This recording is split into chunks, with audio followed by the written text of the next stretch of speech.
IMF کا عمران خان صاحب کر گئے تھے کانٹریکٹ سائن، اس میں وہ یہ طے کر گئے تھے کہ بجلی کی قیمت بڑھے گی، وہ طے کر گئے تھے پیٹرول کی قیمت بڑھے گی، اور وہ سخت کڑی شرائط ٹیکس کی مان کر گئے تھے۔ ان کا سائن کیا ہوا پروجیکٹ جو IMF پھر بھی پروگرام کا جو تعطل کا اس کو شکار بنا کر گئے، اس کو ہمارے گلے ڈال کر گئے، ہمیں وہ ملا۔ 2018 میں جو ہم ان کو پاکستان دے کر گئے تھے، اس پاکستان میں 12,000 میگا واٹ بجلی ایڈ کر ہم وفر بجلی دے کر آئے تھے ان کو۔ 2022 میں جو ہمیں واپس پاکستان ملا وہ پھر لوڈ شیڈنگ زیادہ تھا۔ 2018 میں جو پاکستان ہم دے کر آئے تھے، ہم دہشت گردی ختم کر کے دے کر آئے تھے۔ 2022 میں جو ہمیں واپس پاکستان ملا، ہمیں دہشت گرد واپس ملے کھلے سرے عام اس ملک کے اندر۔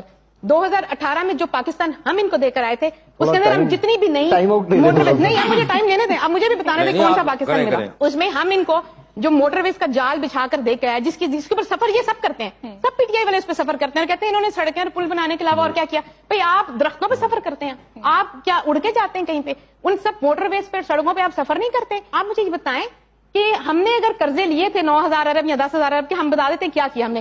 40 ارب ڈالر کا سی پیک 2013 اور 18 کے درمیان ہی آیا تھا نا۔ 2018 سے 22 کے درمیان اس سی پیک کی کیا حالت ہوئی آپ خود جانتے ہیں۔ پھر مجھے یہ بتائیں 2018 میں جون سا پاکستان ہم ان کو دے کر گئے تھے، نہ یہ اس کو چلا سکے، نہ یہ اس کو برقرار رکھ سکے، بجلی کے منصوبے بند کر دیے، ہر چیز تباہ کر کے انہوں نے دوبارہ کھنڈرات بنا کے ہمارے ہاتھ میں پکڑا دیے، اور پھر یہ پوچھتے ہیں ایک سال میں کیا کیا ہے۔